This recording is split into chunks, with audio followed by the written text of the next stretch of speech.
खुलुमबाय बड' लेटेस्ट आपडेटआव बयखौबो बरायबाय रादाबखौ फरायदों आं प्रमद खाख्लारिया। गिबि निउस दङ मोनसे गोजोनथाव आरो गोग्गाथाव रादाब। तामुलपुर जिल्लानिफ्राय जेईई आनजादाव उथ्रिसारनानै साब्रै बर' फिसाफोरा आईआईटीआव मुं थिसननो जायगा मोननो हादों। बियो जोंनि बर' हारिनि थाखाय गोग्गाथाव। मुं थिसननो जायगा मोननाय साब्रै बर' फिसाफोर फारियै बाहुराबारि गामिनि प्रणब बर'आ आईआईटी बम्बेआव, बरलियापुर गामिनि त्रिदिप बसुमतारिया आईआईटी बम्बेआव, कक्लाबारि गामिनि दिदोम मोसाहारिया आईआईटी काराकपुराव, सुमन सान औवारिया आईआईटी काराकपुराव मुं थिसननो जायगा मोनदों। बिहाराव खुंफुंजानाय आइन बल बादायलायनायाव आसाम हानजानि जानानै धेमाजि जिल्लानि गासै सा9 गेलेगिरिफोर फारियै कमलेश्वर बसुमतारी, अमित गयारी, गेरेमसा बसुमतारी, आकाश्री मोसाहारी, रानी बसुमतारी, मैना बसुमतारी, मनिका बसुमतारी, सना मोसाहारी आरो प्रनाबिका पाटरि बिथांमोनखौ दिनै धेमाजि जिल्लायाव गुबुन गुबुन आफाद गौथुमफोरा दुंब्रुयै बरायो। सा9 गेलेगिरिफोरा दिनै ट्रेनजों न'आव सफैबाय।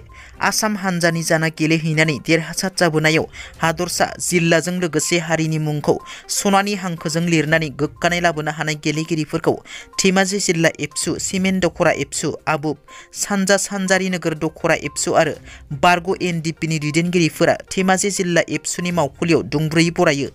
गेलेगिरि कमलेश्वर बसुमतारिया खौरांगिरिनि सिगाङाव फोरमायोदि गोबां खस्थ'नि गेजेरजोंसो देरहासार जानो हादों। बिनिखायनो सरकारखौ गेलेग्रा फोथार एबा स्टेडियाम बानायनानै होनो खावलायदों।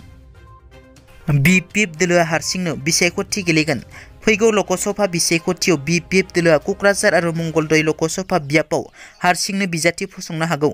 BPFआ हारसिंनो बिजाथि फसंगोन होनना बावैसो BPFनि MLA दुर्गादास बर' बिथाङाबो खौरांगिरिनि सिगाङाव इंगित होदोंमोन। BPFआ क'क्राझार आरो मंगलदैआव हारसिंनो बिजाथि फसंनो साननायखौ BTRनि गाहाय प्रमद बर'आ साबायखर बावदों। एन्टि करापसन हानजानि गोख्रों नायबिजिरनायाव डिब्रुगड़नि DTO सन्जीब हाजरिकानि न'निफ्राय गासै 7,03,800 रां बोखांनो हायो।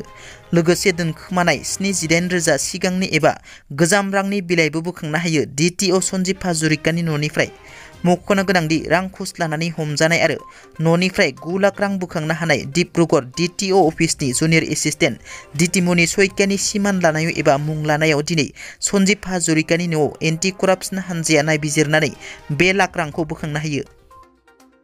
BTRनि लेङाइ गाहाय गबिन्द चन्द्र बसुमतारीनि बाखनायथाव हाबाफारि। सनितपुर जिल्लानि हाग्राजुलि ओनसोलाव थानाय 7 नं सनाजुलि गामिनि बिफा बिपर बर' आरो बिमा दिपाली बर'नि फिसाजो 20 बोसोर बैसोनि सिख्ला सोमस्रि बर'आ थोंसे आथिं आरो फारसे आखाइ गैयै बर' मेजर लाना फरायनाय BA 3rd सेमिस्टारनि फरायसुलि। सोमस्रि बर'आ दासान्दि माजबाद कलेजाव गावनि बेंगोरा सोलेरखौ लाना BA 3rd सेमिस्टाराव फरायगासिनो। सोमस्रि बर'नि देहा सोलेरनि हालोदखौ मिथिनो मोनना गबिन्द चन्द्र बसुमतारीया सनितपुरसिम सोमस्रिनि न'खराव खौरां लाहैनो उदालगुरि जिल्लानि फरला VCDCनि मासिगिरि आलमा बसुमतारीखौ दैथायहरना सोमस्रि बर'निसिम रांनि थफ्ला अनसुंथाइ दैथायहरो। मासिगिरि आलमा बसुमतारीया सोमस्रि बर'नो गांसे आर'नाइजों बरायना BTRनि लेङाइ गाहाय गबिन्द चन्द्र बसुमतारीया हरनाय रांनि थफ्लाखौ गथायना होयो। सोमस्रि बर'आ रांनि अनसुंथाइखौ आजावना BTRनि लेङाइ गाहाय गबिन्द चन्द्र बसुमतारीनिसिम रोजा रोजा साबायखर बावहरो आरो थांना थानाय जिउआव सोलिनो हानाय बादि मोनसे फिसा साख्रि होनो थाखाय BTR सरकारखौ खावलायो। दिनैनि रादाबा एसेनोसै। नोंथांमोना जुदि आंनि रादाबखौ खोनासंनानै मोजां मोनदोंब्ला अन्नानै लाइक, शेयार आरो साबस्क्राइब खालामनो दाबाव। गोजोन्थों।